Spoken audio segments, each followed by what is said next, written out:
स्वादिष्ट खाकरे के लिए आज ही ऑर्डर बुक कराएं और होम डिलीवरी की सुविधाएं। जीरा खाकरा, मेथी खाकरा, पानी पूरी खाकरा, पाव भाजी खाकरा, मसाला खाकरा आदि के लिए संपर्क करें। महाराज जी, कल क्या रहेगा होली का समय और क्या कितने बजे शुभ मुहूर्त है? जी साहब, होलिका दीपन पूजन के पूर्णिमा के दिन होता है साहब। होलिका का पूजन पूर्णम को होगा।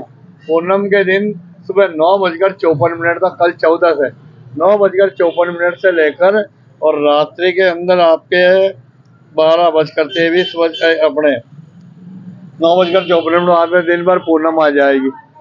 और पूनम आने के बाद में पूनम की रात्रि 11:15 से लेकर और रात्रि 12:20 के बीच में होलिका का पूजन करना सर्वश्रेष्ठ रहता है। इस बार क्या है, सुबह 9:56 से लेकर और 11:13 तक भद्रा है, तो भद्रा के अंदर कोई भी शुभ कार्य नहीं होता है। इस वजह से इसकी भद्रा के पश्चात रात्रि 11:15 से 12:20 के बीच में होलिका की पूजन करें।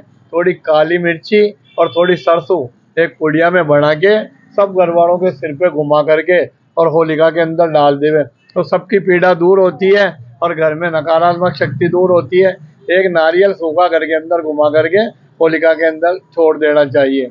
ये भगवान होलिका का पूजन, होलिका जो थी उसने अग्नि को सिद्ध कर रखा था, तो वो डरती नहीं थी कि उसने कहा कि मेरा भाई हिरण्यकश्यप परेशान हो रहा है, तो अब मैं प्रहलाद को इस अग्नि में लेकर बैठ जाऊंगी और मैं निकल जाऊंगी, प्रहलाद जी को राख हो जाएगी।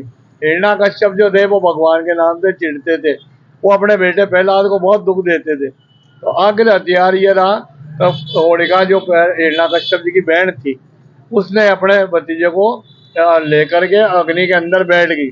भगवान की ऐसी कृपा हुई, विष्णु भगवान तुरंत वहां पर पधार गए और भक्त प्रहलाद जी को बचा लिया और होलिका राख हो गई। ये वो होलिका की पूजन करनी चाहिए। पहले जल से स्नान, छींटा लगावे, कुंकू का छींटा लगावे, चावल डाले, माड़ा पहनावे, माड़ा पहना करके उसमें जो मिष्ठान है अपने वो भोग लगावे, होली की जगह जलती है वहां पर। फिर अग्नि प्रज्वलित करे, अग्नि प्रज्वलित करके हाथ में जल का लोटा लेकर के थोड़ा थोड़ा जल छोड़ते जावे और होलिका के 5 परिक्रमा कर लेवे।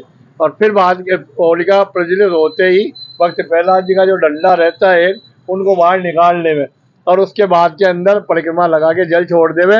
और उसके बाद के अंदर होलिका की जल होती है साहब, जो कंडे जलते हैं पोपला, उस कंडे को लोहे की जड़ में ले जा करके अपने घर में थोड़ी गूगल डाल करके और पूरे घर के अंदर धूप कहनी चाहिए, जिससे साल भर किसी प्रकार की कोई आधा बाधा नहीं हमें, चोट पेट नजर टोटके का असर नहीं हमें। इस दिन देवी शक्ति प्रज्वलित रहती है, असुरों का अंत होता है, तो घर के अंदर उसकी धूप लगा देनी चाहिए। और एक विशेष बात यह है कि सुबह पहले जावे और एक लाल या पीला कपड़ा रुमाल जितना ले जावे, उसके अंदर एक चांदी का सिक्का रख ले।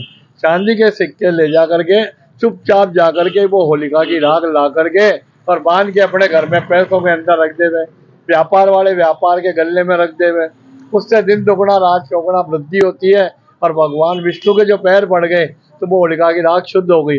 और विष्णु लक्ष्मी का जोड़ा है, उसको पीले कपड़े में रख के धंधे में रख करके और अपना व्यापार करे, बहुत शुभ लाभ। ये होलिका का मुहूर्त है, ये पूजन विधि है। आपका नाम? महंत घनश्याम आचार्य, प्राचीन गणेश जी का मंदिर, आगरा गेट, अजमेर।